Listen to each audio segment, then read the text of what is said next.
do Senhor? Amém. Podemos assentar. Não sei se eu estou estudando um protocolo de ministrar a palavra aqui embaixo. Vamos ter mais unção aqui em cima ou aqui embaixo? Mais unção? Faz diferença? Eu quero ter mais unção. Pode ser aqui então? Eu prefiro ficar aqui porque eu já sou grande, né? Se eu ficar aqui, vocês vão ficar com torcicolo para mim, não imagina. Então não quero ninguém sair daqui com torcicolo. Quero que você saia daqui cheio da presença de Deus. Amém? Aleluia. Meus irmãos, uma satisfação muito grande estar com os irmãos aqui. Quero agradecer ao pastor Camilo, à pastora Renata. Quero também agradecer a presença dos irmãos que eu conheço, de rosto aqui dentro de vocês. Agradecer também a presença do companheiro Eduardo, um irmão lá de Cristianópolis, que veio prestigiar aqui, está intercedendo por nós, nosso ministério também. Agradeço a presença dele. E é uma alegria muito grande ver a igreja cheia, os irmãos com o coração aberto. Estou vendo o semblante de vocês, percebo que estão com o coração aberto. E isso é obra do Espírito Santo. Ele que abre nossos corações, ele que permite a gente aprender até com aquelas pessoas que talvez não saibam muita coisa. Então, Deus possa nessa noite, de maneira especial, entregar na vida de vocês uma palavra que vem do céu, orientar a vida de vocês, para orientar a igreja do Senhor Jesus Cristo, para nós desfrutarmos e vivermos o melhor que Deus tem para nós. Quantos aqui querem viver o melhor que Deus tem para a sua vida? Levanta a mão. Melhor de Deus. Melhor de Deus. Estevão viveu o melhor de Deus. A irmã ministrou agora aqui. E um detalhe importante da passagem onde ele foi apedrejado é que diz a palavra que Jesus recebeu ele de pé. Jesus levantou do trono dele para receber Estevão. Tá? Eu acho que esse é o desejo do nosso coração, que Jesus veio nos receber de pé quando ele chegar diante dele. Que nós sejamos aprovados por servos fiéis a ele. Porque ele pede de nós que nós sejamos fiéis. Mais nada. Nem mesmo que a nossa pregação seja recebida com pedras, mas o que importa é nós fazemos a vontade de Deus.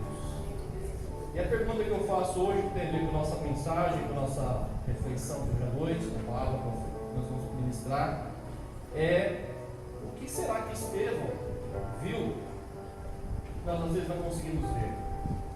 De onde é que veio essa ousadia? De onde é que veio tanta fé ao ponto de ele se tornar um homem irresistível na palavra? Diz a palavra de Deus que ninguém conseguia resistir à voz de Estevão.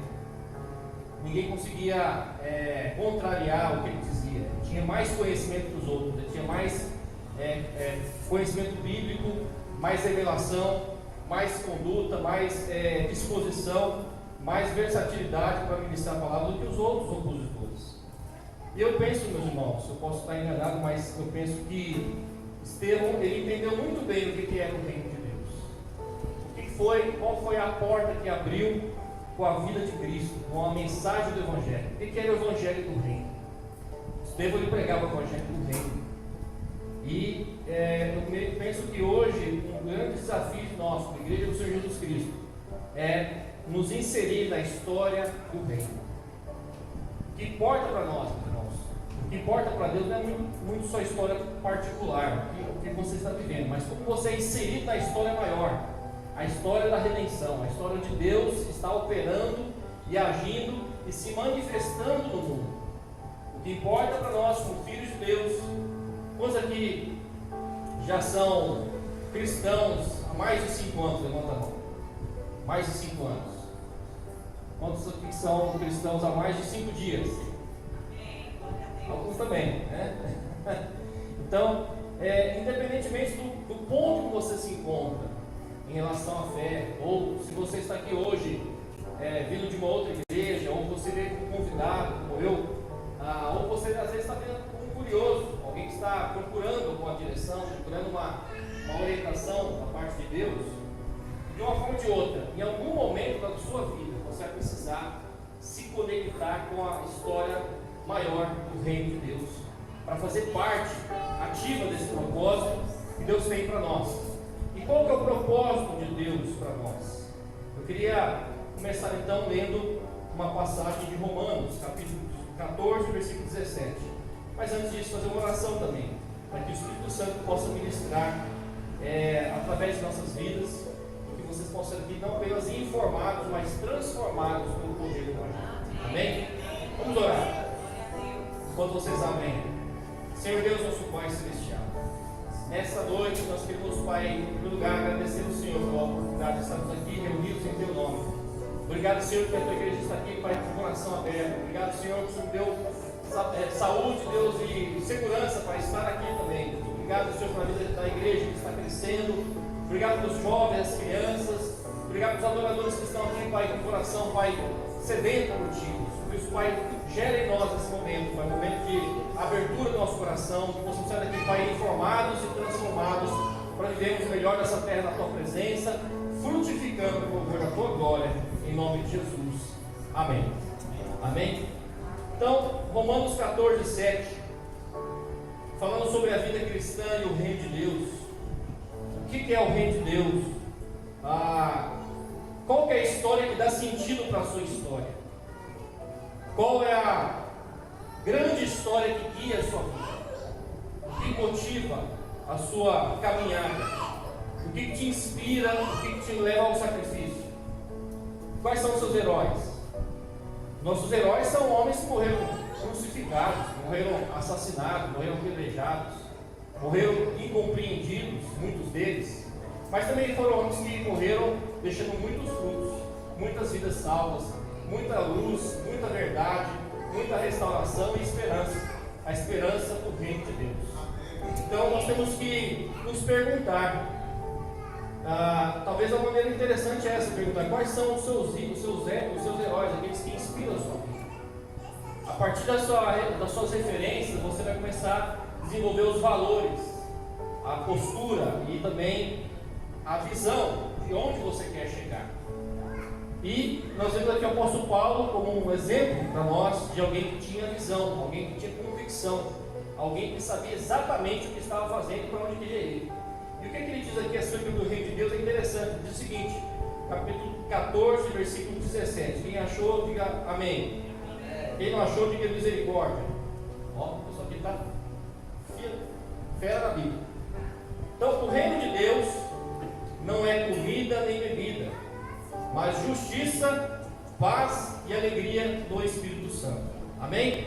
Então repita comigo, o reino de Deus não é comida nem bebida, mas justiça, paz e alegria no Espírito Santo. Amém? Então, o reino de Deus, no Antigo Testamento, esse reino era um pouco opaco, não existia uma referência muito clara do que era esse reino de Deus entre os homens. E todos os homens tinham no Antigo Testamento uma concepção do reino universal de Deus ser soberano sobre a terra e sobre os céus, ele ser o construtor, o edificador, aquela palavra que trouxe à existência todas as coisas. Nesse sentido, qualquer cidadão naquela época de Cristo, no Antigo Oriente, todos eles, não existiam ateus naquela época. Todos acreditavam que o mundo criado foi formado por algum Deus, por alguma entidade que transcendia o cosmos. Mas, geralmente, essa manifestação do sobrenatural ou do céu na terra era localizada em uma cidade, ou num templo, ou num ritual.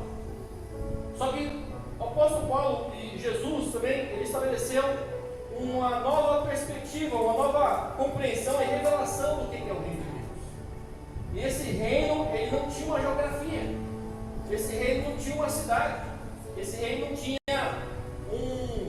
um ritual específico de manifestação da entidade divina. Não, o reino de Deus, ele é algo que começava dentro de nós. Amém? O reino de Deus, então, ele começa onde? Dentro de nós, em nosso coração. E esse domínio de Deus no nosso coração. Porque quando a gente fala de reino, o que é um reino? Hoje nós estamos vivendo um ambiente que não tem rei. Alguém tem algum reino que Cristo viu? Às vezes tem um pessoal que tem rei na barriga, né? Mas rei mesmo, na monarquia, de vez de pai para filho, não tem no Brasil. Desde muito tempo já acabou. A república não existe mais dinastia real no Brasil. Então, quando a gente fala, quando você lê a palavra reino de Deus nas Escrituras, você pode entender bem esse como o governo de Deus, o lugar onde Deus governa. Nós sabemos que Deus governa sobre as nações, Deus governa sobre as estrelas, Deus também é soberano da história. Mas, que tipo de reino que ele está querendo dizer? Que tipo de reino que se manifestou com a vinda de Cristo? O profeta João Batista, ele disse: olha, arrependei-vos, pois é chegado, está próximo o reino dos céus. Arrependei-vos. Então ele diz: olha, o caminho para você conhecer o reino é um caminho que tem que passar pelo arrependimento, na confissão. E Jesus, conversando com os seus adversários, Lucas, eles perguntaram para Jesus: mas onde está o reino? O que é o reino? É uma pergunta que nós temos que nos fazer. Será que eu estou inserido no reino? Será que eu estou participando ativamente do reino?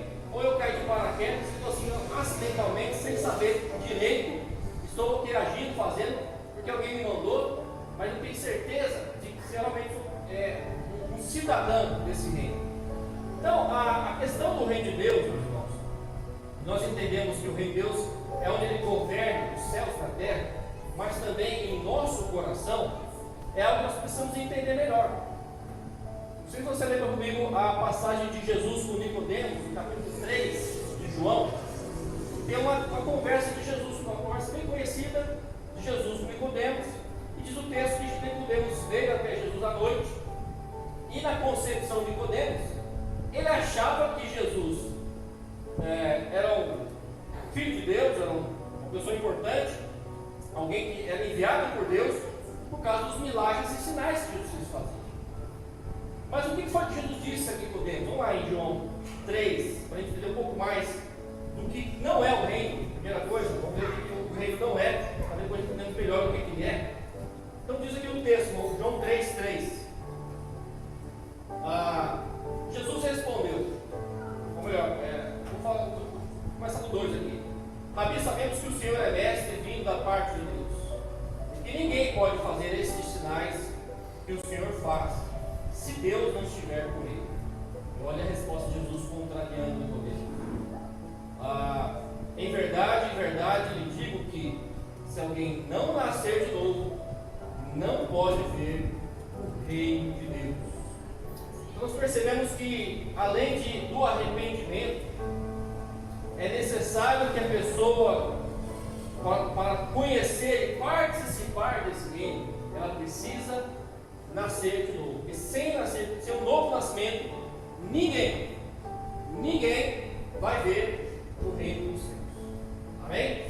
Então, nós vemos também então, que esse reino, além de ser invisível, aparentemente visível, além de necessitar de uma mudança de visão, de compreensão de que o dia do juízo está chegando, o dia do Senhor está chegando. É por isso que a mensagem do Evangelho, ela pode servir tanto como um aroma suave, como um bom perfume, como também para juízo. Ela traz juízo. Se a pessoa resistir à palavra de Deus, se ela resistir à palavra do Evangelho, a consequência dessa resistência vai ser o mesmo destino que os demônios têm. Os demônios, vocês sabem muito bem, eles conhecem a Bíblia melhor do que eu, melhor do que qualquer pastor aqui, melhor do que qualquer apóstolo. Ele conhece a Bíblia de cor, no Antigo Testamento, ele sabe todas as promessas, sabe todos os mandamentos. Só que o que diferencia os demônios dos servos de Deus, ou dos anjos, é que os demônios não querem obedecer. Eles têm um coração duro, eles têm uma incredulidade, eles têm uma obstinação e têm uma resistência contra a palavra de Deus. E por causa disso eles estão debaixo de juízo, e o destino deles vai ser a morte eterna, vai ser o inferno, e também todos aqueles que têm esse mesmo espírito. O destino deles é a condenação. Então nós temos que entender, meus irmãos, que o reino de Deus, ele não veio ao mundo de brincadeira.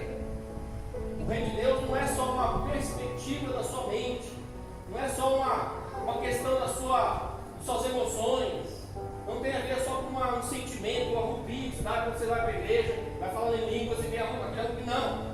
O reino de Deus tem a ver com o destino da história, tem a ver com o destino da humanidade, tem a ver com o destino do mundo, porque no final dos tempos, quando Jesus voltar, a palavra de Deus diz que Ele vai restaurar todas as coisas, toda a criação será restaurada. Céus e terra vão ser abalados e vão ser refeitos, vão ser restituídos do seu propósito original. Então, o reino de Deus, ele afeta toda a sua existência. Conhecer o reino de Deus, participar desse reino, tem que remodelar, reconduzir, reconfigurar toda a sua maneira de viver. E você entender que esse reino, ele não é apenas algo que acontece aqui no domingo, no culto de domingo, nem na reunião de oração ou de libertação na segunda semana, de intercessão. Não. O reino de Deus, ele se manifesta em todo lugar. Amém? O reino de Deus, ele tem o propósito de Deus na humanidade é que todos reconheçam o Senhor Jesus Cristo. Aqueles que são rebeldes, aqueles que são fiéis, todos têm que submeter ao reinado dele. Amém? Então, onde está o reino de Deus então? Se nós não podemos ver o reino pelos milagres, tem pessoas que vêm para a igreja pelos milagres, não é verdade? Eu mesmo, quantos aqui já viram milagres, testemunharam milagres não? Amém? Alguns aqui, os milagres são importantes para desenvolver a nossa fé. Se você entender o propósito do milagre, ele pode ativar, abrir seu coração para você ouvir a palavra. Mas não é o milagre em si que te faz participante do reino, mas é você ter um coração rendido a Deus, um coração que se entrega para Jesus, um coração que chega diante de Jesus, não para julgá-lo, nem para auditá-lo. Auditar, a gente quer ser auditor de Cristo.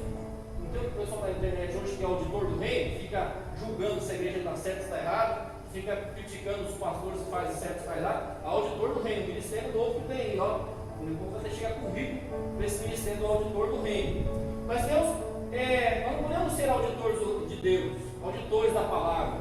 Nós temos que olhar para a palavra com temor e temor, porque ela julga a gente. Ela vai dizer para onde nós vamos ir na eternidade.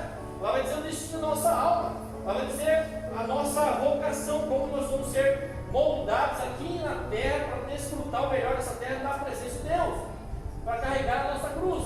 Então, meus irmãos, esse reino de Deus, então nós entendemos que ele não é não está num lugar geográfico, ele não se manifesta somente por sinais sobrenaturais, mas também entendemos que esse reino diz respeito a toda a história, aqueles que creem, aqueles que não creem, não interessa se a pessoa não crê. Ela vai estar sujeita às consequências da incredulidade dela. E cabe a nós, que somos testemunhas de Deus aqui na terra, transmitirmos a mensagem do Evangelho de maneira clara, correta, para que a pessoa tenha a oportunidade de entender, ouvir a palavra de Deus, e quem sabe o Espírito Santo gera a fé no coração dela, desperta ela, para que ela possa ter o entendimento de se aproximar de Deus, se arrepender e ter uma nova vida. Nós temos que ter essa disposição de pregar o Evangelho do Reino. Amém? E a pergunta que eu faço na sequência aqui, nós entendendo que o reino não é o lugar, não é em Samaria, não é em Jerusalém, mas é do coração daqueles que o adoram em espírito e verdade. Ele disse para a mulher samaritana, capítulo 4 de João, é uma nova realidade. Olha, aqueles que adoram a Deus, aqueles que têm o espírito transformado por Deus, que atinge Deus, se conectam com Deus, se relacionam com Deus em espírito, que Deus é espírito, e em verdade. O que é a verdade? Verdade é a interpretação correta da realidade. A verdade é quando você interpreta corretamente a realidade. E como é que nós interpretamos corretamente o sentido das coisas? O propósito do sol, da lua, do meu carro, da minha vida. Como é que eu interpreto isso de maneira correta, verdadeira? Quando eu vejo tudo isso à luz dos olhos de Deus. E como Deus vê todas essas coisas? Como é que Deus vê a sociedade? Como é que Deus vê a minha família? Como é que Deus olha, o que ele vê em mim? Quando eu olho, ele vê o quê? Então, assim, o que importa, quando nós entendemos sobre a verdade, sobre a realidade, é o que Deus diz acerca das coisas. Não o que eu acho que ele disse, não o que o mundo está dizendo,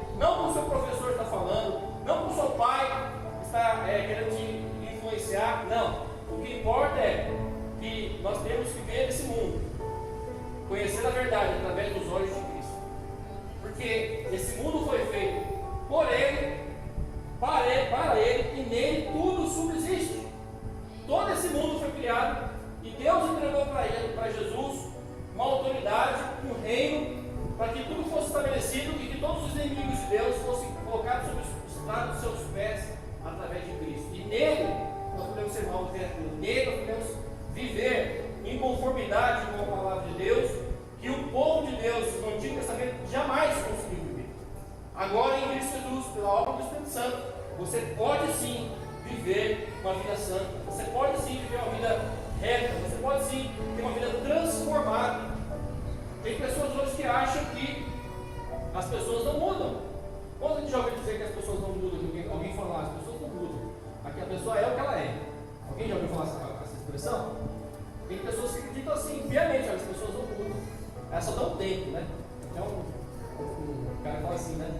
As pessoas dão tempo, mas a gente percebe que pela ação do Espírito Santo, pela ação de Deus, pela obra de Cristo, é possível as pessoas mudarem genuinamente da água do vinho. Amém?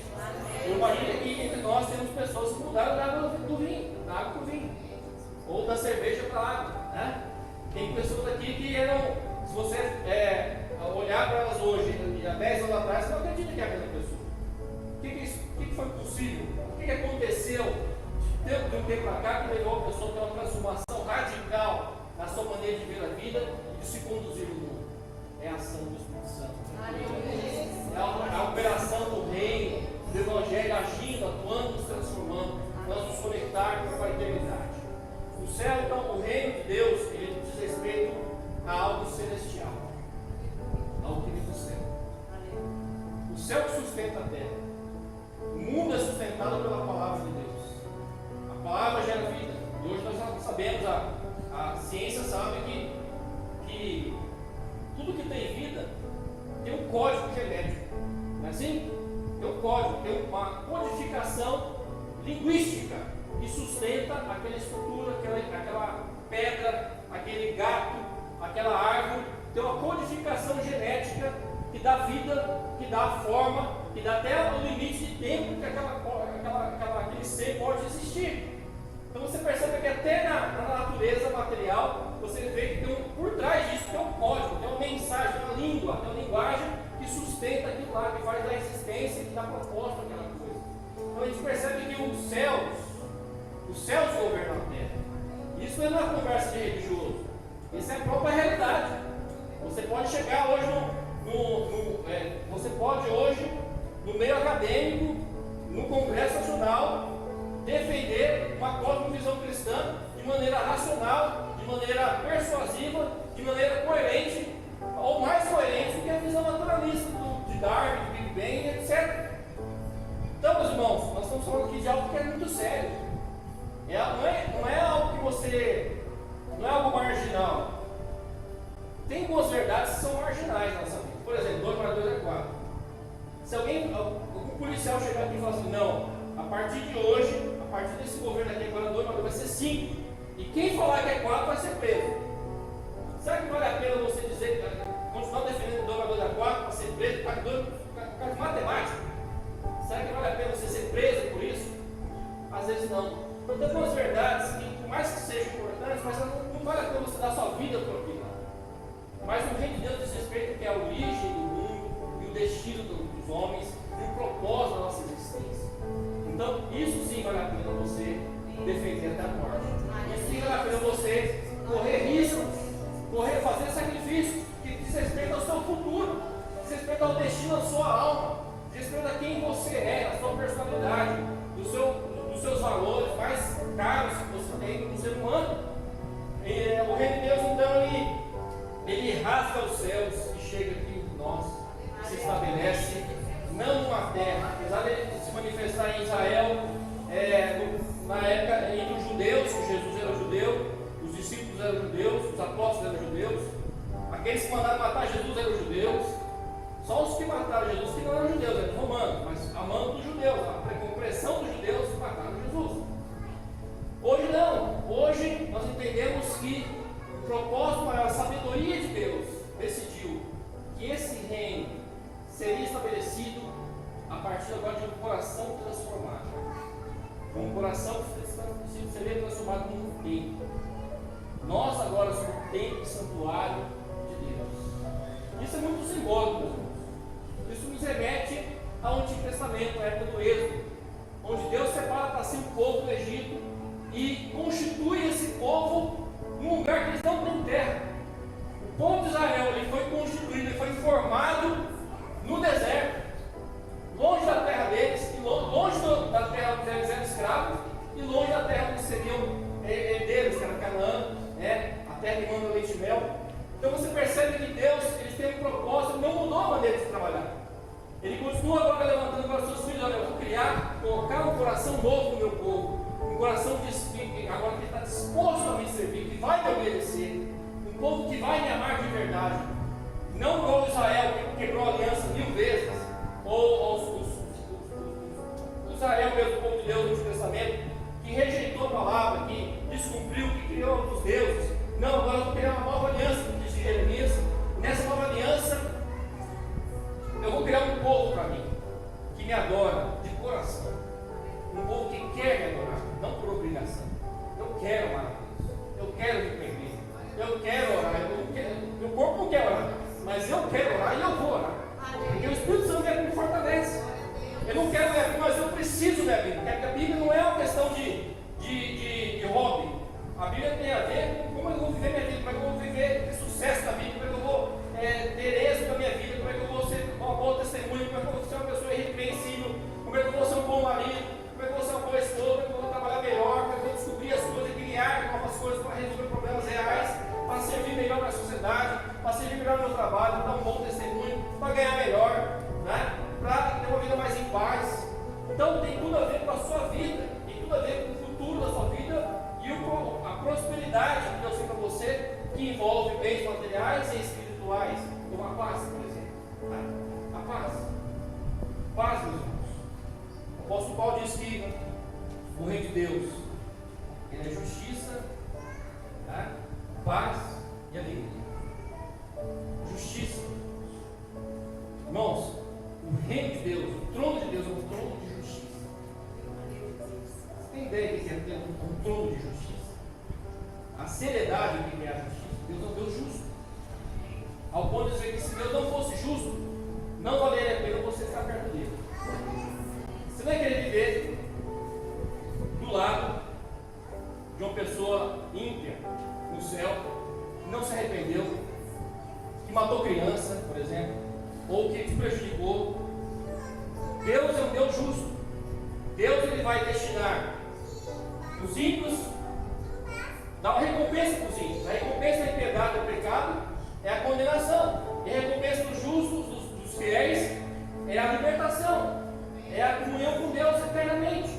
Então Deus é um Deus justo. Então o dia do Senhor, o reino de justiça, é algo que tem que ser parte da nossa vida. Nós temos que ser justos. Nós temos que andar em justiça, nós temos que confiar na justiça de Deus para a nossa salvação, não na nossa justiça. É por causa da justiça de Cristo que nós somos justificados dele pela fé.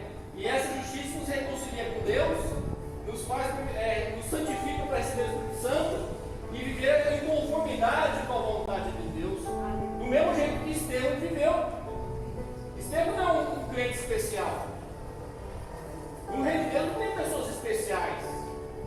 Todos aqueles que creem em Jesus, que buscaram a Deus, que buscaram os dons, que desejaram a sabedoria com todo o seu empenho, mais do que todas as coisas, vão receber da parte de Deus. Ele concede, porque Ele é bondoso, que Ele é generoso, e que Ele concede a cada um conforme a sua fé. E Ele que gera fé em nosso coração. Meus irmãos, nós temos que ter uma vida de justiça. E o que isso significa? Que o reino de Deus é composto de pessoas que têm uma ética, uma vida ética, uma vida coerente, uma vida que não prejudica os outros, uma vida que não dá mau testemunho, uma vida que tem um coração, um caráter que busca ser irrepreensível, que tem o louvor dos homens, pessoas que têm humildade para reconhecer seus erros, não tem compromisso com a mentira, não tem compromisso com a dissimulação, com a ganância, com a soberba. Então assim, nós temos que ter uma vida de justiça.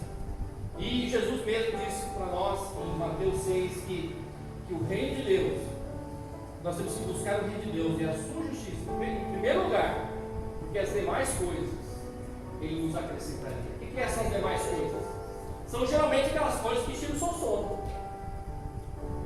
É conta para pagar, é roupa, pagar a hipoteca, é pagar o seguro do carro, é pagar a escola da criança. Ele diz de uma maneira assim: olha, busque em primeiro lugar o meu reino, busque a minha presença em primeiro lugar. Eu vou te dar sabedoria para você viver essa vida na terra, para você glorificar meu nome.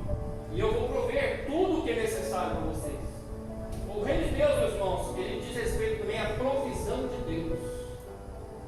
O embaixador. Paulo usa essa figura de um representante como embaixador. Se eu tinha passado um tempo, escreve isso aqui, tá? Se eu for falar até 40 minutos, né? Já passou um tempinho já. O embaixador, meus irmãos, ele é sustentado com o dinheiro, os recursos que ele recebe da nação que o mandou para aquela terra. Então, vamos supor, o embaixador dos Estados Unidos, que está no Brasil, ele é sustentado com os recursos dos Estados Unidos, não do Brasil. Para você relacionar com esse embaixador, você tem que conectar e estar em concordância com as leis dos Estados Unidos. Existe um acordo bilateral, e a partir desse acordo, quem sustenta esse embaixador é a nação que o enviou. Nós temos que entender isso, meus irmãos, que é Deus que sustenta o seu povo. Esse sustento, meus irmãos, não é só espiritual. A oração do Pai Nosso diz isso. Então, o nosso de cada dia nos dá inúmero. Tem coisa mais elementar, mais básica do que comer, ter fome, comer, alimentar, encher o estômago de comida. Deus está preocupado em suprir as questões mais básicas da nossa vida. Por quê? Porque o propósito de Deus, o propósito que nós temos de criar um povo para Ele, é um povo que confia absolutamente nele, confia na bondade dele, confia no poder dele, confia na sabedoria dele, confia no propósito que ele tem para a humanidade e para o seu próprio povo. Amém? Então, Deus ele formou esse povo no deserto e agora ele forma nosso ambiente de mundo a partir da nossa mudança de vida. Uma mudança de vida, um coração que agora é santificado. E a presença de Deus em nós depende da maneira que nós conduzimos nossa vida, a maneira que você se relaciona com o seu próximo. A palavra de Deus diz que se você estiver em desavença com o seu irmão, com a sua esposa, e não se reconciliar com ela ou com ele, Deus não ouve suas orações. Sabe o que é sério? Você tem uma vida de paz com os outros, de reconciliação, de aprender a perdoar. Se você não aprender a perdoar seu irmão, sua esposa, seu filho, Deus nem ouve sua oração, irmão. Essa é a grande realidade. Tanto que é importante nós vivemos debaixo da confiança nos mandamentos de Jesus. Quem é que ama Jesus? Jesus perguntou: quem é que me ama? Quem é que me ama? Ele disse: senão aqueles que guardam os mandamentos. Guardar, meus irmãos. Quando fala guardar, é como você guardar uma coisa preciosa, como você guardar uma coisa de valor, assim, uma joia. É guardar nesse sentido, guardar com atenção, um lugar protegido mesmo, proteger seu coração. Tudo que deve guardar, tem que guardar o coração, porque ele procede das fontes das vidas. Nós temos que guardar nosso coração, nós temos que ornar nosso interior, para que Ele possa falar conosco, para que Deus possa dirigir nossas vidas, porque é um Deus santo, é um Deus puro. O que mais nós podemos entender sobre esse reino? Já compreendendo que Ele se manifesta e governa através de pessoas. Quem são essas pessoas? Nós falamos um pouco aqui. Pessoas que se arrependem, pessoas que andam em justiça, pessoas que buscam o reino em primeiro lugar. Quem mais faz parte desse reino de Deus? Como é que eu sei se eu estou em sintonia e estou conectado com esse reino maravilhoso de Deus? Então, algumas coisas já vimos aqui, que poderia acrescentar aqui as características desse verdadeiro povo. É que é um povo que nasceu de novo, na água e no Espírito. Ninguém se nasce sozinho. Você veio para o mundo, alguém colocou você para fora, não foi você mesmo. Nenhuma criança saiu da mãe sozinha, assim, no sentido de se ter ajuda de alguém. A mãe tem que forçar, então alguém tem que pressionar, tem que ter um médico, tem que ter alguém para auxiliar a saída e a desconectar a criança da mãe. Então, e nós temos que entender que Deus nos gera. Deus que gera você, Deus que te forma, Deus que te levanta, Ele que te faz uma nova criatura, Ele que te sonhou na eternidade. Ele sonhou: eu quero que o Eduardo, que o José, que o Caio existam e vivam para a minha glória.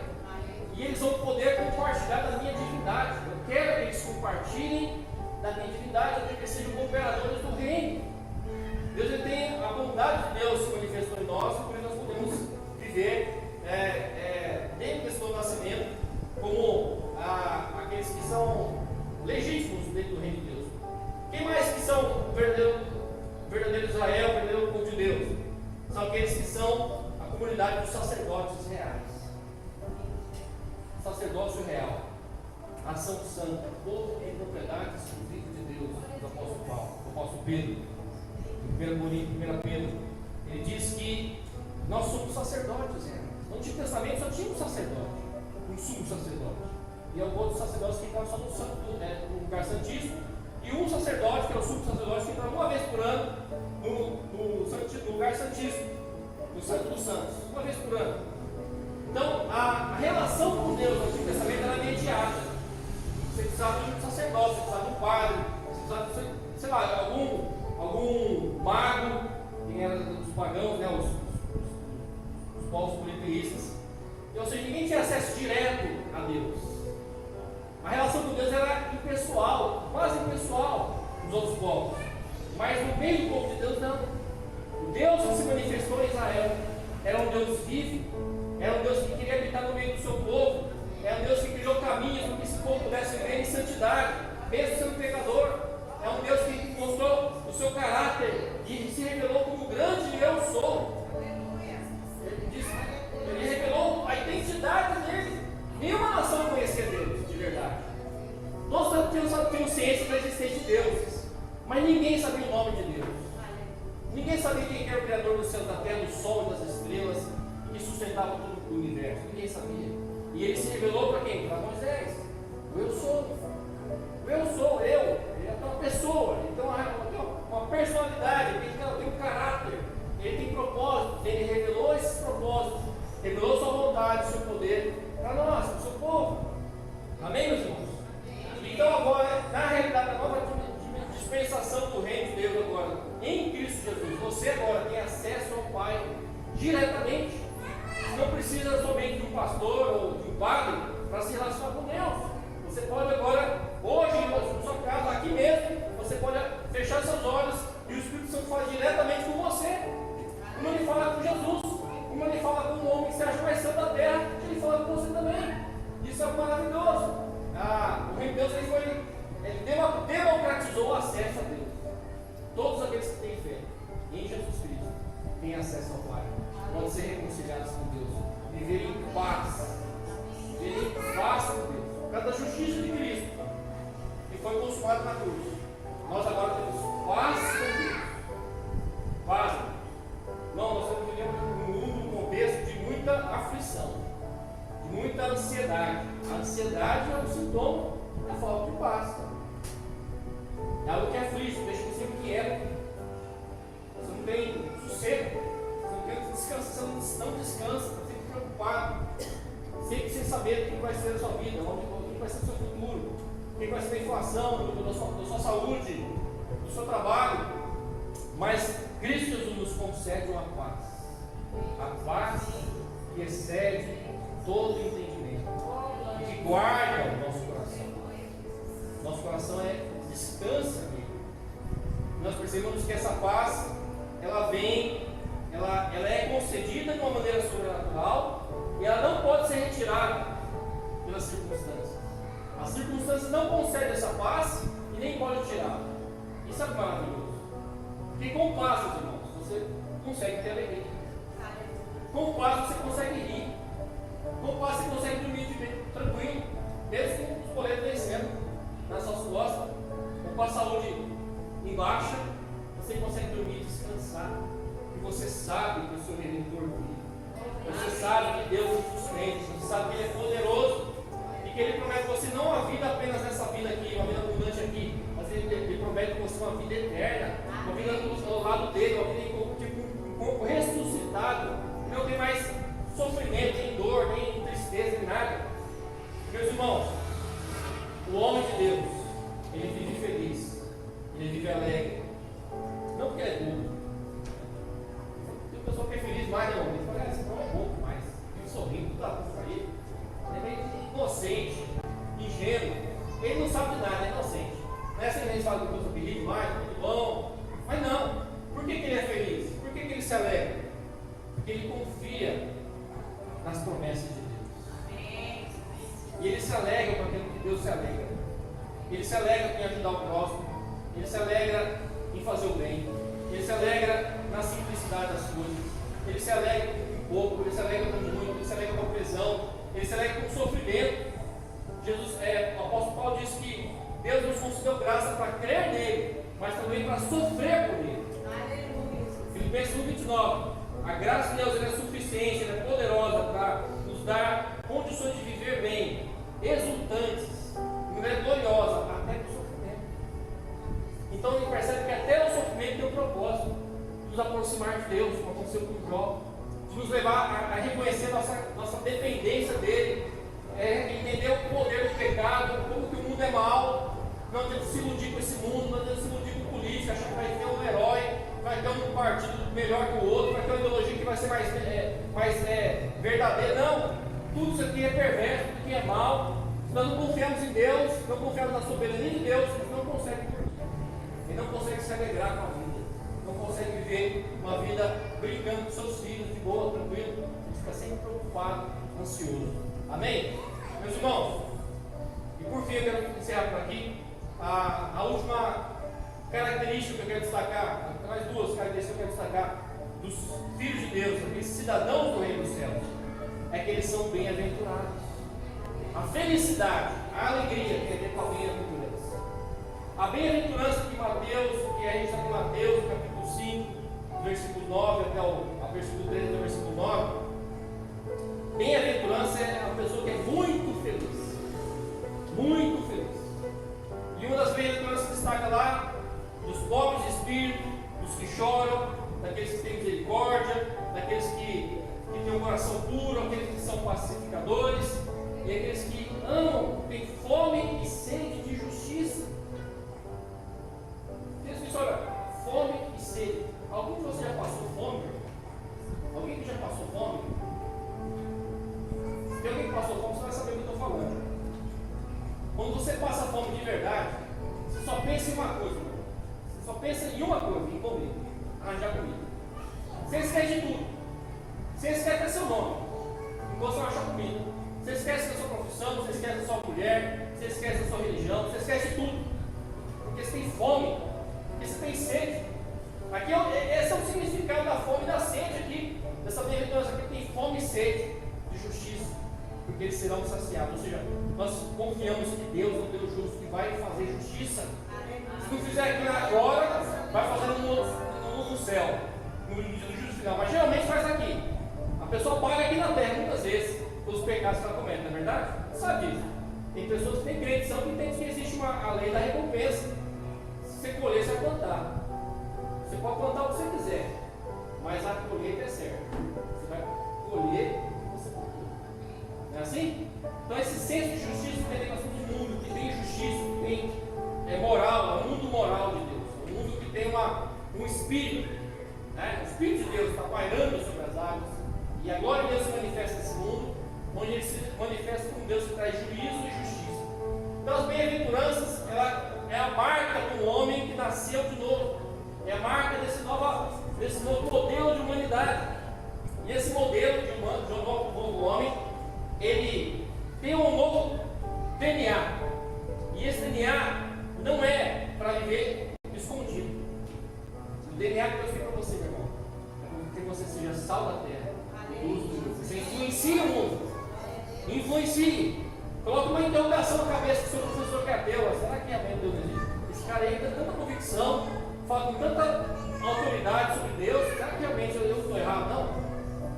Será que realmente o mundo é dos mais fortes? Ou vale a pena ser honesto? Esse cara vive a honestidade com tanta certeza, com tanta verdade, com tanta esperança, vive uma vida honesta, não é corrupto, não passa a perna de ninguém, não mente para ninguém, e está sempre feliz.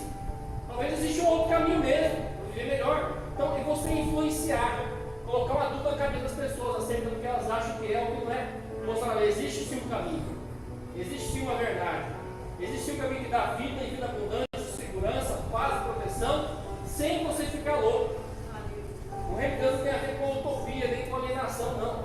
O reino de Deus é algo real que nós testificamos no nosso corpo, nós sentimos na pele, o poder de Deus, a salvação que está em Cristo.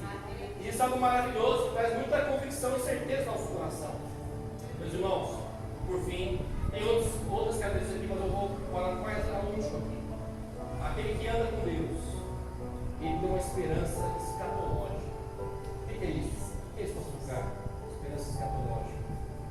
A pessoa que conhece a lei de Deus, ela tem um anseio e uma convicção do dia do Senhor. Ela tem uma certeza que Deus, que Jesus voltará, da mesma forma que ele foi para o céu. Ele vai voltar com glória, com poder, e vai julgar, ele vai subjugar todos os povos, todos os seus inimigos, e vai fazer justiça, e vai recompensar os bons, aqueles que creram nele, vai libertar aqueles do povo da promessa, e vai condenar e julgar os que vieram viver na impiedade do coração. Então nós temos que ter esse coração, essa expectativa da volta de Jesus. A expectativa santa de que nós somos aqui nessa terra como peregrinos, não podemos nos apegar com as coisas dessa vida. Nós temos sim que cuidar. Porque Deus pegou a sua mão, tem que ser zelado. Tem que multiplicar, tem que multiplicar o talento, tem que trabalhar com excelência, com sabedoria, com os bens que Ele pegou a sua mão, com as pessoas que Ele confiou a você, cuidar. Da sua família, da sua esposa, dos seus filhos. É obrigação sua cuidar deles. Você tem que fazer isso com a sabedoria de Deus, com o poder de Deus. Ele entregou para você cuidar. Mas não podemos nos apegar com as coisas, com os bens, com as posses. Porque nós somos peregrinos, somos de passagem. Não podemos deixar que essas coisas sufoquem a nossa fé, que os bens materiais, que a prosperidade financeira ou que o sucesso profissional te afaste do propósito de Deus. Você tem que estar no lugar que Deus colocou na sua profissão, no seu trabalho, para ser representante de Deus naquele lugar. Como foi José, como foi Daniel, como foi Esdras, como foi Neemias. Usou a profissão que eles tinham secular para glorificar a Deus, para salvar o povo, para salvar o mundo. José foi considerado o salvador do mundo e pai do faraó. Ele foi chamado de pai do faraó. Ele salvou o mundo da época. Nosso papel também é salvar esse mundo. Salvar o mundo do pecado, salvar o mundo da ignorância, salvar o mundo da escassez, né? Crendo que Deus vai prover, crendo que Deus vai dar sabedoria para nós andarmos segundo a sua vontade. Meus irmãos, aqueles que são parte desse reino, eles temem a Deus. Eu tenho muito isso. O temor do Senhor, meus irmãos, é o princípio da sabedoria. Sabe aquele que tem capacidade de lidar com a vida, de alcançar o que seria impossível de outra maneira. A sabedoria faz alcançar coisas que é impossível de se alcançar de outra maneira. É impossível se alcançar com força e às vezes com dinheiro, mas com a sabedoria você consegue alcançar. E essa sabedoria, meus irmãos, você não encontra procurando, não. Sabedoria é uma dádiva de Deus. Deus concede do céu, é algo celestial. A sabedoria de Deus do céu ela é algo que Deus concede, uma graça. E a palavra de Deus nós temos que pedir. Peça a Deus. Peça que fosse a coisa mais importante que você tem. O que você quer, Ele vai te conceder sabedoria. Você viver de maneira justa nesse mundo, coerente e bíblica. Você tem o coração aberto à voz do Espírito Santo. Meus irmãos, eu quero chegar na conclusão com vocês aqui hoje, dizendo que o cidadão desse reino ele precisa, então, viver de maneira justa, de maneira pacífica, de maneira alegre. A pergunta que eu faço: você está vivendo assim? No decorrer do seu dia, você está geralmente uma vida reta, em paz e feliz? E essa fidelidade que você tem, essa retidão que você tem, e essa paz que você tem, é algo que vem de Deus? É algo que Deus está sustentando? Ou são as circunstâncias que estão nos levando a ficar com a paz falsa, a paz dos demônios? A paz dos demônios é baseada no dinheiro, é baseada no sucesso, é baseada no seu talento natural. É o ímpio que confia no próprio braço. É essa paz? Ou é a paz de Cristo, que recebe todo o entendimento, tem sustentado a sua caminhada de fé? Essa pergunta que eu faço para você. Você tem que fazer com você todos os dias. Nós não desviarmos do caminho, nós permanecemos firmes em retidão. Porque o que importa, meus irmãos, é que sejamos encontrados fiéis. É isso que importa. Interessa quanto que você frutificou. Porque quem dá o crescimento é Deus. Um rega, outro colhe, mas quem dá o crescimento é Deus, você não sabe. Às vezes vai produzir poucos frutos aparentemente, mas para Deus sabe o tamanho daquele fruto que você sacrificou para gerar. Ele sabe o quanto que custou para você gerar aquilo. As pessoas não sabem. As pessoas veem só a quantidade, vê números, vê o sucesso, a estatística, os likes, quantos likes tem. Deus não vê assim. Deus não vê assim. Eu lembrei de quero encerrar com isso, de uma ópera, onde eu estava vendo meus filhos, uma ópera o Barbeiro de Sevilha, do Joaquino Rossini. A ópera chamada Fígaro. O pessoal fala muita coisa, Fígaro, essa música. Quando ele compôs essa música, foi apresentada a primeira vez, ele foi recebido com vaias. Foi vaiado. Até o gato jogaram na frente, dá para atrapalhar ele. O gato, assim, não. Começaram a rir dele, vaiar ele. Ele tinha alguns opositores que foram presos no teatro e riram dele, ofenderam ele. E no dia seguinte ele deu uma nova apresentação. E foi mais gente ainda para vaiar ele. Foi mais do que no primeiro dia. Só que no segundo dia que ele apresentou essa ópera, uma ópera bufa, uma comédia, né? Beethoven estava lá. E no final da apresentação, ele chegou perto do Joaquino Rossini e disse: olha, você que compôs essa letra aqui, eu tive muito prazer de ouvir essa ópera. É algo que trouxe muita alegria para o meu coração. E enquanto existir ópera na Itália, essa música vai ser tocada. Enquanto existir ópera na Itália, isso é no século XIX, essa ópera vai ser tocada. Essa música é tocada até hoje nos quadrinhos, nos desenhos animados, nos Spotify da vida. Ela é tocada até hoje. Você vai para a Europa hoje, você encontra a ópera do Barbeiro de Sevilha hoje, lá, quase 200 anos depois da sua criação. O que eu quero dizer com você é o seguinte: não importa o que as pessoas estão dizendo ou te ofendendo, não importa o que Deus diz. Se Deus se aprovou, vai em frente. Se Deus se alegrou com a sua oferta, com o seu trabalho, com a sua vocação, continue firme. Fique com os ouvidos surdos para as críticas. O que importa, meus irmãos, é sermos escolhidos, aprovados por Deus. Porque se participa do reino, só tem um desejo no coração: de ser aceitos por Deus, de amar o próximo, de amar o povo de Deus, de esperar, uma esperança santa. Uma firme esperança de que Jesus cuida de nós, cuida do seu povo, Ele cuida dos seus santos. Isso é maravilhoso que nos faz exaltar e adorar. Por isso nós cantamos. Por isso que toda igreja tem alguém cantando. Provavelmente, sabe a importância da música? Música diz respeito à esperança, diz respeito à alegria, diz respeito à ação de graças, diz respeito à devoção, à adoração do coração que vem de dentro do seu coração. Enquanto tiver a igreja de Jesus Cristo aqui, vai ter canção, vai ter música, vai ter adoração, vai ter louvor, até que ele volte. Meu coração, meu espírito tem que ser um ato de adoração constante. Onde eu estiver, eu tenho que ser uma música para Deus. Você seja essa música para Deus, essa canção que vem agradar o coração de Deus. Amém? Vamos ficar de pé, posso chamar o pastor o papel direito que está aqui na frente, e vamos orar.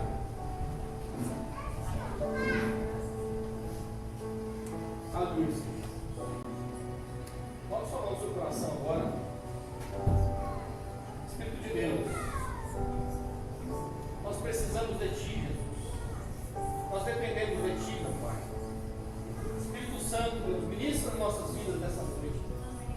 Se há alguém aqui nesse lugar, Deus, que conheceu o Teu reino e que não está experimentando a justiça do Senhor, não está vivendo em paz, e já há algum tempo não conhece a alegria, não vive em alegria constante, eu peço, Senhor, que a Tua mão poderosa venha agir no coração dos Teus servos e restaurar a alegria no coração da Tua igreja. Restaura, Senhor, a paz no nosso coração. Tira os espinhos do caminho, Tira a opressão, tira a mentira do diabo, Deus. Ensina-nos a andar, Pai, com a vida reta, Deus. Não queremos mais negociar, Deus. Não queremos mais viver, Pai, no muro, Deus. Nós queremos viver uma vida de retidão, servindo o nosso próximo, amando, Pai, a Deus, amando as pessoas, até a morte, se for necessário, Deus. Nos dê esse amor, essa mesma fé operosa que havia em Estevão, Deus. Coloca no coração da tua igreja, Deus. E gera aqui um povo que te ama, um povo que adora o Senhor em espírito e verdade, que anda em comunhão, que ama a tua palavra, que ama a tua presença, que anseia pela tua volta, Deus. Que vive, Pai, uma testemunha viva desse mundo. Abençoa o teu servo, Senhor. Abençoa a tua igreja, Senhor, e muda a nossa sorte. Deus. Abre as portas dos céus e que o Senhor entregue para essa igreja, Pai, tudo aquilo que o Senhor tem para ela, Deus. A profecia, Deus, o evangelismo, Senhor, a cura, Deus, o poder, a autoridade do céu, Deus, para desfazer as obras das trevas, Senhor, para desfazer doutrinas de demônios, Senhor, para anunciar com ousadia o reino dos céus, para iluminar esse mundo, Deus, com o poder da palavra do evangelho do reino de Deus.